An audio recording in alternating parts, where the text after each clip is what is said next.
Peace be with you. Friends, our gospel reading for this fourth Sunday of Lent is one of the greatest stories ever told, one of Jesus' most famous parables, the parable of the Prodigal Son. And I think in a way, it tells us everything we need to know about our relationship to God. But we have to read this story very carefully. It is so artfully crafted and so spiritually rich. Look how it begins. A man had two sons. Now by the way, that's a classic biblical starting point. There's so many stories in the Bible about the two sons, the two brothers. A man had two sons. The younger of them said to his father, "Father, give me the share of the estate that's coming to me." Now, right away, we're meant to meditate on this spiritual transition, if you want. We're all the children of God. Whatever we have is from God. I mean, my whole being is a gift. The idea is to take that gift that we've been given and make of it a gift to others, which then causes the original gift to increase. That's the physics we're talking about. God is love. Out of that love, God gives us whatever we have. Now, if I in turn give that away to others, then the original gift increases in me. What did Jesus say? 30, 60, and 100-fold. You give away the divine life that you've received, and you get more of the divine life. But it's only in that loop of grace, gratia, gift, you receive it, and then you give it, that you come alive. There's the whole Bible. So with that in mind, listen again to the younger son's words. "Father, give me my share of the estate that's coming to me." Give me my share coming to me. 3 times he emphasizes me.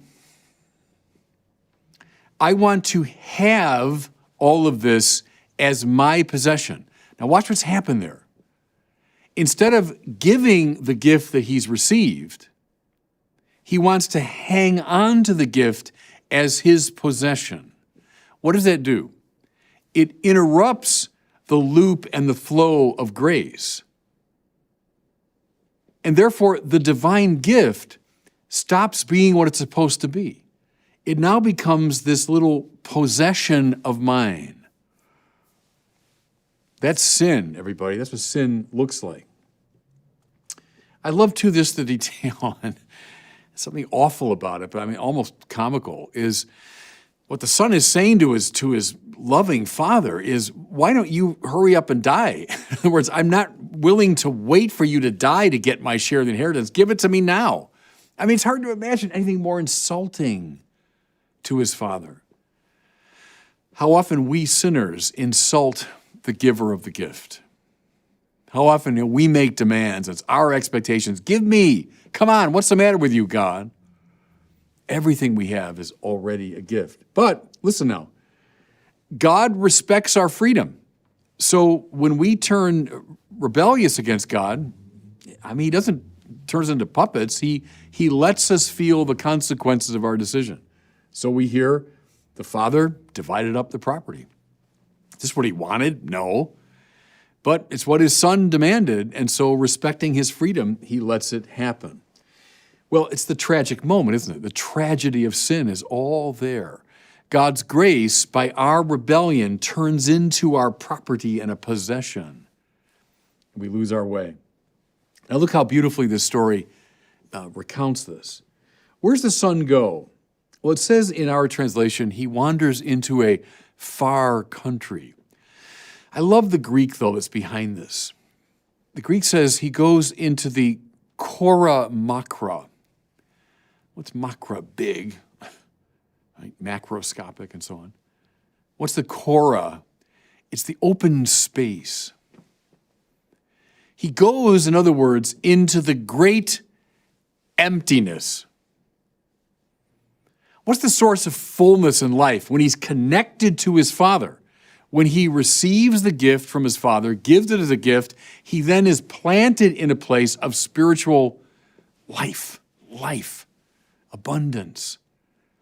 But when he turns the divine gift into his own little possession, he ipso facto, by an inevitable spiritual physics, wanders into the chora makra, the great empty space. Now, fellow sinners listening to me right now, you know exactly where he went, because we've all been there.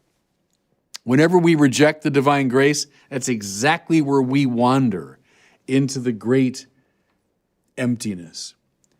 Now, look what happens there. He quickly, we hear, squanders all of his wealth. Well, of course he does, because he's violated the law of spiritual physics. How do you keep the divine life? By giving it away. There's the whole spiritual life. There's the whole Bible. How do you keep the divine life? You give it away. When you try to turn it into a possession, you inevitably lose it. It's the high paradox, and Jesus says it all the time. The prophets say it all the time. The one who would gain his life, he has to lose his life. You try to cling to your life, you will lose it. Same principle here. Same principle. It's the dynamic, the spiritual physics of the chora makra. The tighter I cling to it, the less I have it. He hires himself out to feed the pigs. Now, we see that as bad enough, but you're a Jew now in the first century? The pigs? This unclean animal? That's where he's been reduced now, that he's hired himself out to feed pigs. In fact, he's so hungry that the pods he's feeding the pigs look good to him. He's hit rock bottom. That's what we're saying here. Anyone that's been through a 12-step process knows what I'm talking about there, to hit rock bottom when you know, look, it can't get any worse. I love the fact here in the chora makra, it's all about hiring. It's a purely economic sort of relationship. No one's giving him anything. He's not giving anything in return. It's all a matter of strict economics. So it goes in the land of the chora makra. Having hit bottom, he realizes, I'm lost. I mean, look, even my father's hired hands have more than enough to eat, and here I am longing after what I'm feeding the pigs. And so he makes the journey back. Now, fellow sinners, this is beautiful, isn't it? There's always the possibility of coming back to God. Never, ever feel, I'm so deep in the chora makra, I'm so deep in despair and loss that I can't come home. No, you can always come back. But you got to summon the courage. I mean, it's very important, isn't it? I mean, God isn't just going to do everything for us. I mean, we have to summon the courage to get up and make our way back. But then that beautiful detail, that while he was still a long way off, the Father sees him. How many of us are caught in finally a deist understanding of God as this distant first cause or distant force? Or even worse, God as a sort of harsh moral lawgiver that's just waiting for us to make a mistake and pounce on us. No. Those are awful, unbiblical understandings of God. What's God like? He's like that father who sees the son a long way off. What does that mean? It means he's been looking for him. He's been looking for him ever since the son left. There's never been a moment, never a day when the father said, good riddance. This kid that insulted me and he took whatever I'd given him. And the heck with him. No. Waiting for him, watching for him, looking for him. That's what God is like. Fellow sinners, what good news for us as we make our way back. We know that we've got a God that's been looking for us. And then this detail, which I love, and we're going to, I think, miss the significance, but first century Jews didn't. It says the father then ran down the hill to meet his son. Well, there was an adage at the time, they say, that the clothes of an old man should never flow. And what that means is, you're an old man, you're the respected elder in the community, you sit in place. And, the younger ones and the servants and so on, and your children and grandchildren, they come to you. And that's appropriate. The old man should sit there, not exerting himself, but people should come to him. Well, here's this image now of this older man, this father, and he's running down the hill with a reckless abandon. throwing caution and respectability to the winds. That's what God is like, everybody. That's what God is like as he runs down the hill to greet us. And then we hear beautifully, put a ring on his finger. Well, what's that? It's a wedding ring. See, what does God want? This is Bible from page 1 of Genesis to the last page of Revelation. God wants to marry his people. Isaiah told us that. Jesus comes as the bridegroom, the church is his bride. Right? That image runs right through the whole Bible. What's sin? Sin is a breaking of that marriage relationship. It's a rupturing of it. So now the son that comes back seeking forgiveness, well, the father puts a ring on his finger, the ring of marriage, of healed relationship. What does he say? This son of mine was dead and has come back to life. See, where do you die spiritually? In the Kora Makra. And when you cling to the divine life, try to make it your own possession, that's how you die spiritually. How do you live? By coming back into this graced relationship with the Father. And so, yes, you've got the ring back on your finger, and yes, you were dead, but now have come back to life. Beautiful, beautiful. And many of us in reading this great story stop there and say, well, isn't that enough? Well, no. Because the last part of the story, in many ways, is the most important, I think. Because then we hear about the older son. So superficially different from his younger brother, but actually was in the same spiritual space.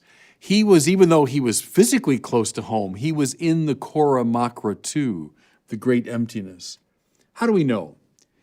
Well, listen to his language when he finds out that the father has killed a fatted calf and put a ring on his son's finger and is having a celebration. What does the older brother say? For years, I have slaved for you. I never disobeyed any of your orders, yet you never gave me so much as a kid goat to celebrate with my friends. And then this son of yours comes home and you kill the fatted calf. Well, look at the language again. Slaved for you. I've been your slave. You're my master. I've never disobeyed you. It's a relationship of command and obedience.